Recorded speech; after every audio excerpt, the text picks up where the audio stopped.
यज्ञा. आला तुम्ही. हां, काय झालं? काय होणार, दिवाळी आहे, घर सजलंय, अंगण सजले, आता आनंद साजरा करायचा आहे. हां, मग तुझ्या चेहऱ्यावर असा अंधार का?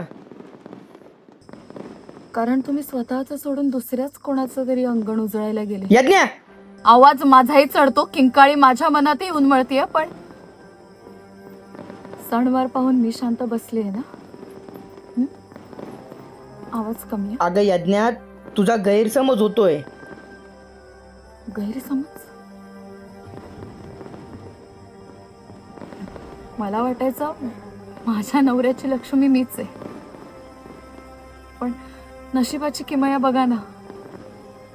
आज लक्ष्मी पूजनाच्या दिवशी कळतंय की तुमची लक्ष्मी दुसरीच कोणीतरी आहे. आता हे कळल्यावर आयुष्याचंच दिवाळं निघालं. तुम्ही जिथून आला तिथे जाऊ शकता.